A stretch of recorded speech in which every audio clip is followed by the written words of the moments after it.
నమస్కారం. విద్య నేర్పిన గురుదేవుల పాద పద్మములకు శిరస్సు ఉంచి నమస్కరిస్తూ, క్రైస్తవ సమాజం వీళ్ళు బైబిల్ని అనుసరించే వాళ్ళు, బైబిల్ని బోధించే వాళ్ళు. బైబిల్ రెండు భాగాలుగా ఉన్నది. క్రీస్తు రాకముందు, క్రీస్తు వచ్చిన తరువాత. క్రీస్తు రాకముందు చాలా మంది బోధకులు, తరువాత ఆ దేశంలో ఉన్న ప్రాంతాల పేర్లు, రాజుల పేర్లు, వారి ఆహార అలవాట్లు, వారు చేసిన యుద్ధాలు, అందులో కొంతమంది భక్తులు ఎదుర్కొన్న సమస్యలు, చెప్పిన బోధనలు, కొన్ని మహత్యములు, కొన్ని సత్యములు, ఈ విధంగా ఎన్నో రకాలైనటువంటి విధానాలతో పాత నిబంధన గ్రంథం మనకి తెలియబడుతూ ఉంది. ప్రతి ఒక్కరూ ఏదో ఒక చరిత్రని, అక్కడున్న స్థలాల్ని, రాజరిక వ్యవస్థను, అది మూలంగా ముఖ్యంగా ఆ పట్టణాలను, అక్కడుండే శిక్షలను, అక్కడుండే కొంతమంది నీతిమంతుల లేదా అనీతిమంతుల జరిగిన అర్థవంతమైన వ్యర్థవంతమైన చరిత్రలతో మిళితమై ఉన్నటువంటిది పాత నిబంధన గ్రంథం. అక్కడక్కడ బోధకులు సత్యవాక్కులు కూడా చెప్పినట్లుగా మనకు తెలియబడుతూ ఉంటుంది. ఇక క్రీస్తు వచ్చిన తరువాత, అంటే క్రీస్తు శకం, అంటే క్రీస్తు వచ్చిన దగ్గర నుండి ఒక శకము, ఒక భాగము పెట్టుకున్నాం. శకము అంటే భాగము అని. ఈ క్రీస్తు శకము అనే భాగం ఏదైతే ఉందో, ఇది ఒకరు అబద్ధంగా చెప్పడానికి లేదు, ఒకరు అసత్యంగా చెప్పడానికి లేదు, ఒకరు వక్రంగా చెప్పడానికి లేదు. ఇది పూర్తిగా సత్యంగా నిలబడి ఉన్నటువంటి విధానం. క్రీస్తు అంటే సత్యవంతుడు అనే మాటకు ముద్ర వేసి ఉన్నాడు. సృష్టికర్త ఎట్లా ఉంటాడో ఏంటిదో మనకు తెలియదు, కానీ ఆ సృష్టికర్త నర శరీరం ధరించి వచ్చి ఈ సృష్టి రహస్యాన్ని చెప్తే ఎట్లా ఉంటుంది అనేటువంటి విధానం ఈ 4 సువార్తలలో కనిపిస్తుంటది. ఆయన ఎన్నుకున్న పద్ధతి, ఆయన శిష్యుల్ని తీసుకున్న పద్ధతి, బోధించే పద్ధతి, ఆచరించే పద్ధతి, అనుసరించే విధానం, ఈ విధంగా చూసుకుంటే మనకు క్రీస్తు మాటలు చాలా బలంగా ఉంటాయి. ఒక్కో మాట అర్థం చేసుకోవడానికి ఎన్ని సంవత్సరాలు పట్టుద్ది, ఎన్ని జన్మలు పట్టుద్ది అనేది కూడా మనకు చెప్పలేం. అంటే అంత గొప్పవా క్రీస్తు మాటలు, అంత లోతైనవా, అంత అర్థ సహితమైనవా అంటే మనం ఊహించనంత జ్ఞానం సువార్తలలో దాగి ఉంది. అది పండితుల జ్ఞానము. అంటే బాగా పండిపోతే గాని అందులో ఉన్న వాక్యాలు అర్థం కావు అనేది మనకు తెలియబడుతుంది. దాంట్లో ఉన్న వాక్యాలు ఇప్పుడు ఎవరు కూడా డీకోడ్ చేయలేకుండా ఉన్నాయి చాలా వరకు. కారణం ఏంటిది అంటే, వాటిని అర్థం చేసుకోవాల్సినంత శక్తి సామర్థ్యాలు, భక్తి శ్రద్ధలు మనం ఇంకా అభివృద్ధి చేసుకోవాలి. ఈ పాత నిబంధన, కొత్త నిబంధన అని 2 భాగాలుగా ఉన్నప్పటికీ కొత్త నిబంధన చాలా క్లారిటీగా, చాలా స్పష్టంగా, ఎదురు ఆడని జ్ఞానంగా, అందులో ఏమాత్రం కలుషితం లేకుండా ఉన్నటువంటిది క్రీస్తు చెప్పిన బోధ. కలుషితం లేదు కాబట్టి అది నూతన వస్త్రము అంటాం. కలుషితం ఉంటే అది మురికి వస్త్రము అంటాం, లేదా పాత వస్త్రము అంటాం. ఇప్పుడు కలుషితం లేకుండా స్వచ్ఛంగా దేవుడే గురువుగా వచ్చి ఇచ్చాడు కాబట్టి అందులో ఏమాత్రము కలుషితము ఉండదు. బోధకులు కొంత అర్థం కాక కొంచెం కలుషితంగా బోధించవచ్చు, కానీ గురువు అట్లా చెప్పడు. గురువు కలుషితంగా చెప్పడు. కనుక మీరు గురువు అని పేరు పెట్టవద్దు, మీ గురువు ఒక్కడే క్రీస్తు. కాబట్టి కలుషితం లేని, మురికి లేని వాక్యం ఏదైనా ఉందంటే అది క్రీస్తు చెప్పిన వాక్యమే. దాన్ని జాగ్రత్తగా తీసుకుంటాం. అంటే తీసుకోవటంలో చాలా జాగ్రత్తగా, అర్థం చేసుకోవటంలో మనం తెలివిగా ఉండాలి. ఇక పాత నిబంధన అంతా పాత వస్త్రము అని స్వయంగా క్రీస్తే చెప్పాడు. అంటే పాత బట్టకు కొత్త బట్ట ఎవడు మాసిక వెయ్యడు అని చెప్పేశాడు. అంటే నేను మళ్ళీ పాత నిబంధనలోకి వెళ్ళి దాంట్లో నేను చెప్పే విషయాలు కరెక్షన్ చేయడానికి రావట్లేదు. నేను చెప్పున్నది కొత్తది. కాబట్టి పాత విషయాన్ని పూర్తిగా వదిలేస్తే, పాత నిబంధనని పూర్తిగా వదిలేసి, అంటే చదువుకున్నారు ఓకే అయిపోయింది, కానీ దాంతో మనకి మోక్ష ప్రాప్తి రాదు, మోక్ష మార్గం కనుగొనలేము. అది పాత వస్త్రం అని స్వయంగా క్రీస్తే అన్నప్పుడు మనం క్రీస్తు వారం కాబట్టి మనం క్రీస్తుకు సంబంధించినట్లుగా నడుచుకోవాలి. కాబట్టి ఆ పాతది వదిలిపెడితే క్రీస్తు వాక్యంలోకి వస్తాం. ఇప్పుడు క్రీస్తు వాక్యం మాట్లాడుకుంటే మనము మోక్ష మార్గాన్ని కనుగొనే ప్రయత్నంలో పడిపోతాం. మోక్ష మార్గం అనే ప్రయత్నంలో పడిపోతుంటాం. ఇది మళ్ళీ పాతదానికి వెళ్ళిపోం. మళ్ళీ క్రీస్తు మాటను అతిక్రమించి మనం ఇంకో దానికి వెళ్ళిపోము. అందుకే పాత బట్టకు కొత్త బట్ట ఎవడు మాసికేయడు. అంటే క్రీస్తు వేయలేదు, మనం కూడా వేయకూడదు. అట్లనే పాత తిత్తిలో కొత్త ద్రాక్ష రసం ఎవడు పోయాడు అని అన్నాడు. అంటే నేను చెయ్యను అని క్రీస్తు చెప్పాడు. మనం మాత్రం అలా చేయకూడదు. క్రీస్తు వచ్చిన రోజు, క్రీస్తు భూమి మీదకి వచ్చి జ్ఞానం చెప్తున్న రోజులలో పాత నిబంధన జ్ఞానం కలిగిన వాళ్ళు ఉన్నారు. పాత నిబంధన జ్ఞానం ఉన్న వాళ్ళు ఆ పాత నిబంధన జ్ఞానంతో క్రీస్తుని శోధించటం, ప్రశ్నించటం, అడుగుతున్నారు.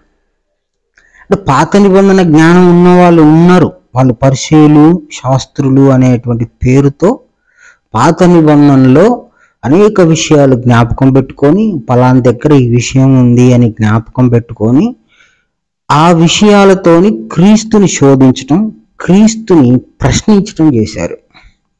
ఇది మనకు తెలియబడుతుంది. వాళ్ళ దగ్గర ఉన్న జ్ఞానం ఏదైతే ఉందో అది పాతది. అది క్రీస్తు అనేక సందర్భాలలో వాళ్ళని తిట్టడం జరిగింది. వాళ్ళని సర్ప సంతానమా అని అనటం కూడా జరిగింది. అది పాత నిబంధనలో జ్ఞానం సరైనదే అయితే, మూలమే అయితే వాళ్ళు ఆ రోజు క్రీస్తుని ప్రశ్నించాల్సిన పని లేదు. క్రీస్తు వాళ్ళని మీరు పనికిమాలినోళ్ళు తిట్టాల్సిన పని వాళ్ళకు ఉండేది కాదు. వాళ్ళతో స్నేహం కుదిరేది. వాళ్ళ జ్ఞానబోధ ఎటువంటిదో క్రీస్తు జ్ఞానబోధ కూడా అటువంటిదిగా ఉండేది. కానీ అలా లేదు. క్రీస్తు బోధ పూర్తిగా అప్పుడున్న పాత నిబంధనకి వ్యతిరేకంగా నడుచుకుంటూ ఉంది. వాళ్ళు ఎన్ని ప్రశ్నలు వేసినా క్రీస్తు బోధకి సరిపోవట్లేదు. క్రీస్తు జ్ఞానానికి వాళ్ళ దగ్గరగా రావట్లేదు.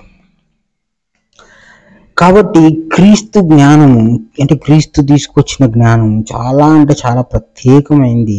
ఇది ఎవరికి అర్థం కాని స్థితిలో ఆ రోజు ఉన్నది. కాబట్టి క్రీస్తుని వాళ్ళు శత్రువులుగా భావించారు. మా గుంపు చెడగొడుతున్నారు, మా మతాన్ని చెడగొడుతున్నారు అని వాళ్ళు క్రీస్తుకు శత్రువులుగా మారారు. పాత నిబంధన జ్ఞానం కలిగిన వాళ్ళే మారారు. వాళ్ళు చెప్తున్నారు, అన్ని చెప్తున్నారు, ధర్మశాస్త్రంలో ఈ మాట ఉంది, ఈ మాట ఉంది, మోషే ధర్మశాస్త్రంలో ఇది ఉంది, పలానా దగ్గర ఇది జరిగింది, అబ్రహాముది సంతానం మేము అని వాళ్ళు అన్ని గ్రంథం ప్రకారమే మాట్లాడుతున్నారు. వాళ్ళు పర్సనల్గా వ్యక్తిగతంగా మాట్లాడట్లేదు. అయినా సరే వాళ్ళని క్రీస్తు తిట్టడం జరిగింది. అంటే వాళ్ళ జ్ఞానము క్రీస్తు జ్ఞానము ఒకటి కాదు. ఇది ప్రత్యేకంగా మోక్ష మార్గము. ఇది ఎవరికి అంతవరకు కూడా అన్ని సంవత్సరాలు కూడా ఎవరికి తెలియకుండా ఉండటం చేత క్రీస్తు అదే పనిగా అక్కడ పుట్టి ఈ కొత్త నిబంధన మీకు ఇస్తున్నాను అని చెప్తూ దీన్ని మీరు అనుసరించండి అని చెప్పి 12 మంది శిష్యుల్ని దగ్గరికి చేర్చుకొని వాళ్ళ ద్వారా జ్ఞానాన్ని చెబుతూ ఊరూరు తిరుగుతూ ప్రచారం చేస్తూ అనేక మందికి స్వస్థత చేస్తూ ఈయన యొక్క గొప్పతనాన్ని, జ్ఞానం యొక్క గొప్పతనాన్ని తెలియజేస్తున్నాడు.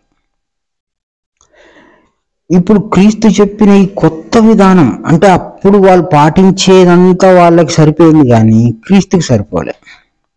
వాళ్ళు రాళ్ళతో కొడుతున్నారు. ఏంటంటే మోషే ధర్మశాస్త్రం అయ్యా, రాళ్ళతో కొట్టి చంపుతున్నాం అంటారు. వాళ్ళు ధర్మశాస్త్రం పేరు పెట్టే చెప్తున్నారు. వాళ్ళు ఒక గ్రంథం ఆధారంగానే మాట్లాడుతున్నారు. కానీ ఆ గ్రంథం దేవునికి పనికి రాలేదు, ఆ గ్రంథం క్రీస్తుకు పనికి రాలేదు. ఆ గ్రంథము క్రీస్తుని ఇబ్బంది పెట్టేదిగా కూడా మారింది. మనుషుల్ని ఇబ్బంది పెట్టింది, స్వయంగా గురువునే ఇబ్బంది పెట్టింది.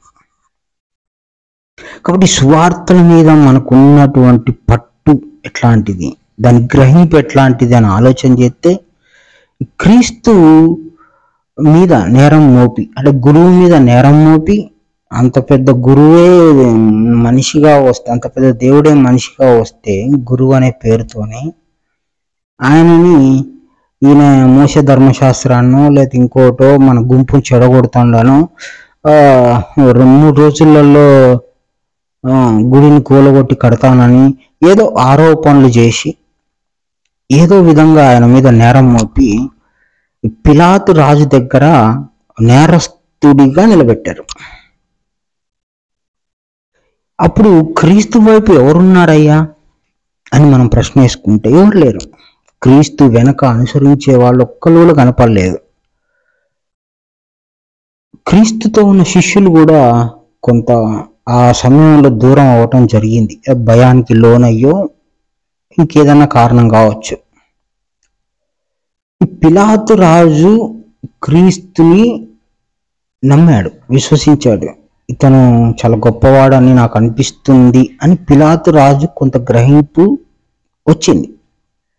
కానీ అక్కడ మతాధికారులు చాలా మంది ఉండి క్రీస్తుని వ్యతిరేకిస్తున్నారు. అంటే వాళ్ళు యెహోవా భక్తులే, వాళ్ళు పాత నిబంధన చదివారు, వాళ్ళకి పాత నిబంధన అనుసరించే వాళ్ళే. వాళ్ళు ఎప్పుడు గుడి తెరవాలి, ఎప్పుడు గుడి మూయాలి, ఎప్పుడు ఆరాధన చేయాలి, ఎప్పుడు ఏం చేయాలి అని వాళ్ళు చేస్తున్న వాళ్ళే. వాళ్ళు ఉపవాసం ఉంటున్న వాళ్ళే, వాళ్ళు దేవుని వేడుకుంటున్న వాళ్ళే. వాళ్ళు ప్రతిరోజు ఎట్లా ఉపవాసం ఉండాలన్నా లేకపోతే ఇంకేం ప్రార్థన చేయాలి, పాటలు పాడాలి, ఎప్పుడు ఆరాధన క్రమాలు తెలిసిన వాళ్ళే, కాదనట్లేదు. కానీ వాళ్ళు క్రీస్తు మీద నేరం మోపారు. ఆ రోజు అనేక మంది ప్రజలు క్రీస్తు వైపు ఉన్నారా, అప్పుడున్న మతాధికారుల వైపు ఉన్నారా అంటే మతాధికారులకు మద్దతు ఇస్తూ ఉన్నారు అటువైపు.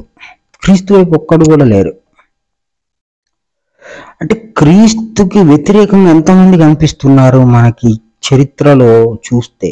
అంటే మనం కొంత బైబిల్ని క్రీస్తు శకము, క్రీస్తు గురువు, మనం క్రీస్తుని ఆధారంగా మూలంగా ముఖ్యంగా పెట్టుకొని క్రీస్తు వైపు నిలబడి దేవుడికి ఎందుకు ఇట్లాంటి అవమానం జరిగింది, ఆయన చెప్పిన బోధ ఎందుకు సహింపుగా లేదు అని పరీక్ష చేస్తే అటు క్రీస్తు ఒక్కడే ఒకవైపు ఉండి మిగతా వాళ్ళందరూ ఒకవైపు వెళ్ళిపోయారు.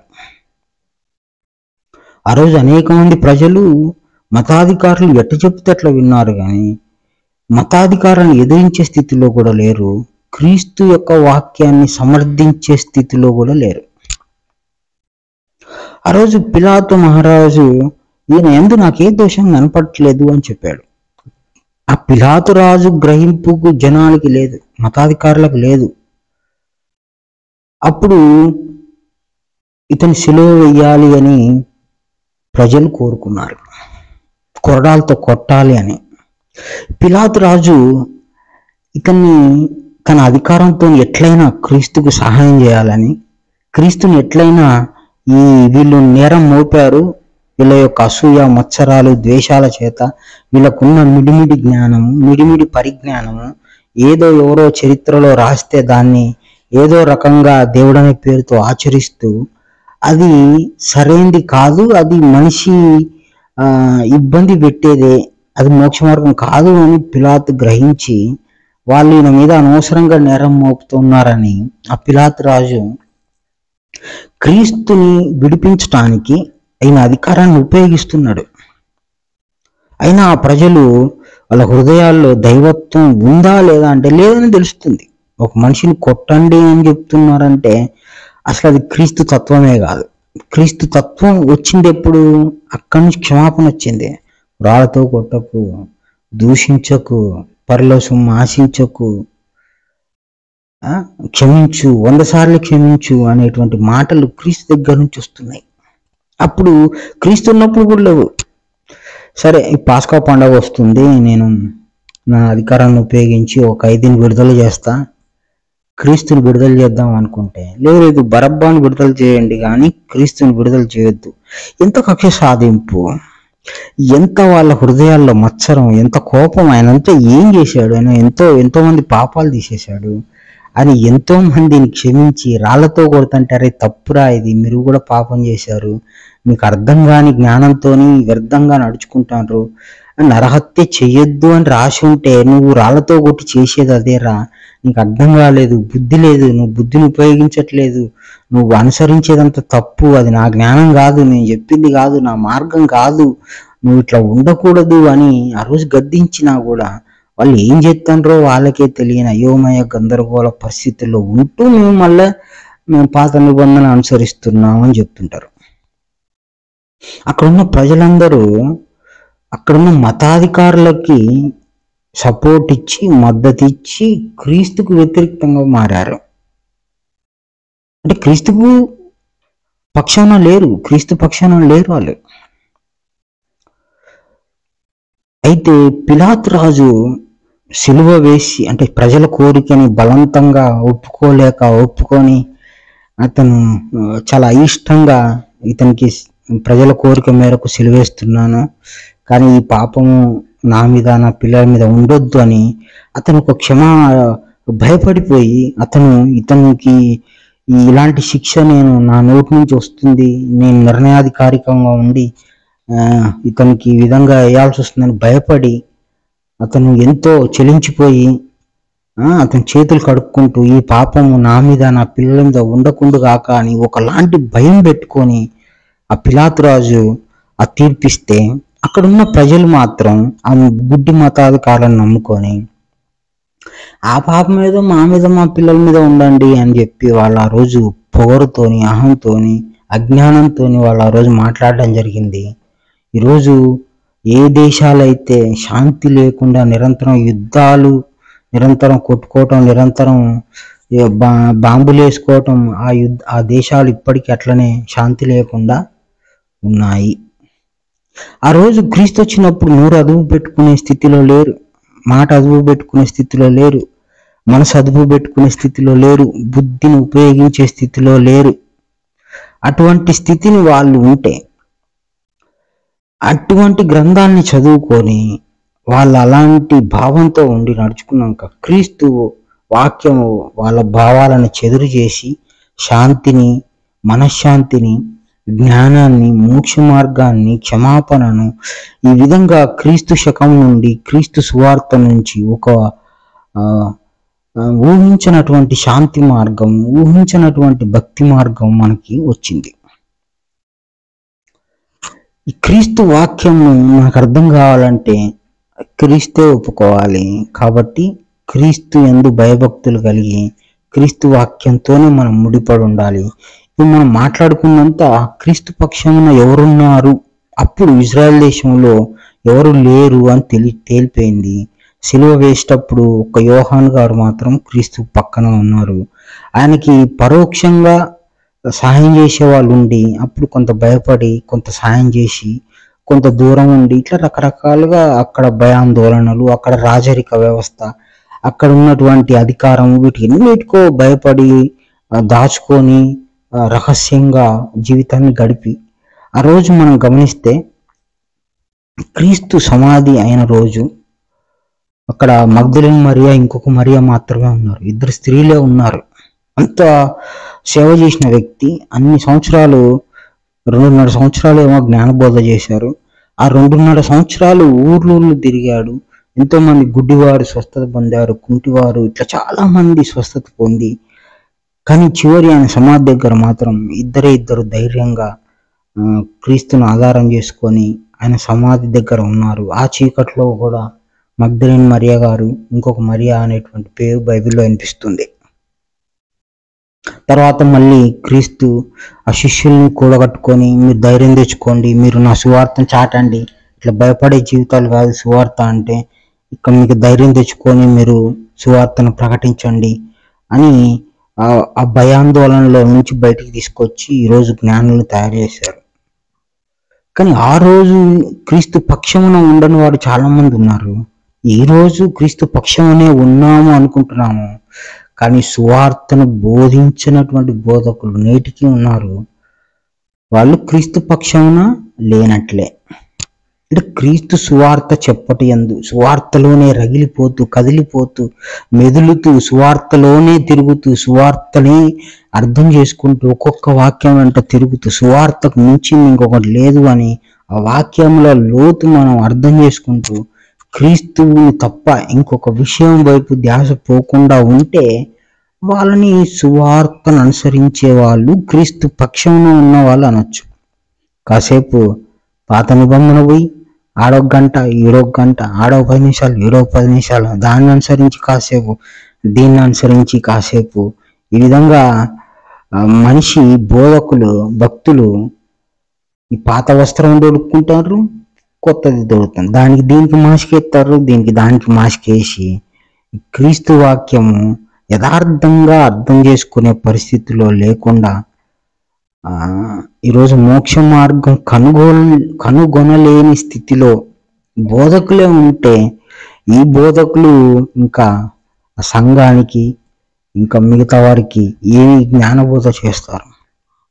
కాబట్టి బోధకులను ఎన్నుకోవటంలో, అంటే బైబిల్ని అర్థం చేసుకోవటంలో, అంటే క్రీస్తు యొక్క గొప్పతనాన్ని అర్థం చేసుకోవటంలో ఆ బలం కలిగి జీవించాలి. మనం చాలా జాగ్రత్తగా మెదులుకోవాలి. క్రీస్తు వాక్యం చెప్తున్నామా లేదా? ఇప్పుడు క్రీస్తు పక్షాన ఉండండి అనేటువంటిది మనం నేర్చుకోవాలి. పాత వస్త్రం వేసుకోవద్దు, మురికిది వద్దు. క్రీస్తే చెప్పాడు, పాత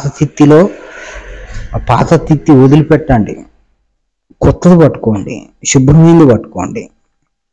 మీకు మోక్ష మార్గాన్ని కలిగించేది, పాపక్షమాపణ కలిగించేది పట్టుకోండి అని స్వయంగా క్రీస్తే చెప్పాడు. కాబట్టి ఎక్కడ ఏ బోధకుడైనా క్రీస్తు పక్షమున ఉన్నవాడైతే క్రీస్తు మాటలు రావాలి. క్రీస్తు మాటలు కాని వచ్చి మళ్ళీ ఇది కూడా దేవుడిదే అంటే అప్పుడు పాత వస్త్రం వాడు దొడుక్కుంటాడు, వాడు 2 సొక్కాలు వేసుకుంటాడు, లోపల వాసన కొడుతుంటుంది, బయటికి మాత్రం కొత్త సొక్క కనిపిస్తుంటుంది మనకి. కాబట్టి 2 సొక్కాలు ధరించే బోధకులు ఉన్నారు, కాసేపు పాత వస్త్రం ధరించే వాళ్ళు ఉన్నారు, కాసేపు కొత్త దేశి కాసేపు పాత దేశి 2 సగం పేలికలు కట్టుకునేటోళ్ళు కూడా ఉన్నారు. కాబట్టి జ్ఞానబోధగా ఉండాలి, క్రీస్తు బోధగా ఉండాలి, సత్య బోధగా ఉండాలి. క్రీస్తు సువార్తలలో తిరగడానికి మనం ఒక నిశ్చయం, ఒక నిర్ణయం తీసుకొని సువార్తను మాత్రమే అనుసరించాలి. చరిత్రను బాగా గమనించండి, పాత నిబంధన పక్కన పెట్టుకోండి, కొత్త నిబంధన పెట్టుకోండి. మీరు ఊహించనంత వ్యత్యాసము, మీరు ఊహించనంత దేవుని మార్గానికి ఇది ఎంత భిన్నంగా ఉంది, ఎంత వ్యతిరేక్తంగా ఉంది అని తెలుస్తుంది. అవన్నీ ఇప్పుడు ఒక్కొక్క వాక్యం ఇది ఇట్లన్నారు, ఇది ఇట్లన్నారు అని చెప్పుకుంటూ పోవచ్చు. ఉదాహరణ క్రీస్తే చెప్పాడు, కంటికి కన్ను పంటికి పన్ను అని మీరు విన్నారు కదా. అంటే విన్నారు. మరి అదొకటి చెప్పిందంటే పాత నిబంధనలో ఉంది, కానీ నేనేం చెప్తానా, అట్లొద్దు. నిన్ను ద్వేషించే వాడిని కూడా నువ్వు ప్రేమించంటాడు. అది ఇదేంది తండ్రి అంటే, ఇదంతే నా మార్గం ఇది అంటే. అక్కడ చెప్పింది ఎవరు, నేను కాదు. అక్కడ చెప్తే నువ్వు ఇక్కడ ఒప్పుకోవాలి. అక్కడ నువ్వు చెప్పింది నువ్వు కాదు కాబట్టి నువ్వు విన్నావు కదా అని అంటున్నాడు. నేను చెప్పాను కదా అనలే ఆ వాక్యంలో కూడా. అంటే ఎంత లోతు ఉంటుంది, డీటెయిల్డ్గా ఉంటుంది, చాలా క్లియర్గా ఉంటుంది క్రీస్తు మాట. నీ శత్రువుని నువ్వు ప్రేమించు అంటాడు. అది ఎట్లా సాధ్యమవుతుందంటే, నీకు సాధ్యమవుతుంది, నా దారి అదే అంటాడు.